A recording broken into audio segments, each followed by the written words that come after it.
Aligné sur la vision panafricaine de stimulation de la croissance économique et de renforcement des chaînes d'approvisionnement par le commerce régional, le 9 octobre 2025, l'Éthiopie a officiellement lancé ses premières exportations sans droit de douane dans le cadre de la zone de libre-échange continentale africaine vers le Kenya, la Somalie et l'Afrique du Sud, marquant ainsi le début concret de son intégration commerciale régionale. Ainsi, par voie aérienne, des viandes, légumes, fruits ont été exportés tandis que par voie terrestre, ce sont des oléagineux, café et haricots rouges qui ont été exportés. L'Éthiopie voit la zone de libre-échange continentale africaine comme un point de départ pour atteindre la vision de l'Afrique que nous voulons.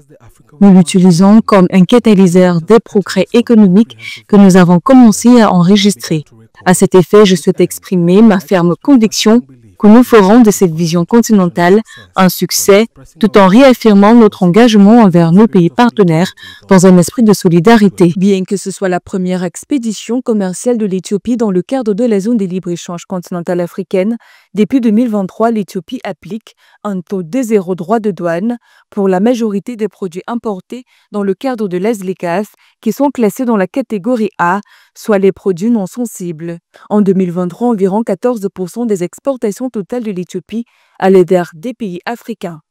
La Somalie à elle seule représentait plus de 47% des exportations intra-africaines de l'Éthiopie selon un rapport d'Afreximbank pour 2023. En complément de ces barèmes tarifaires et en publiant les régularisations nécessaires, puis en entendant désormais le commerce dans le cadre de la ZLECAf, l'Éthiopie démontre ce qu'une forte volonté politique et une collaboration institutionnelle peut accomplir. Pour le ministre du Commerce et de l'intégration régionale éthiopien, Kasaoun Gofé, la ZLECAf constitue une plateforme clé pour stimuler les échanges intra-africains, pour renforcer la compétitivité du pays et pour créer des emplois tout en améliorant les infrastructures logistiques et douanières.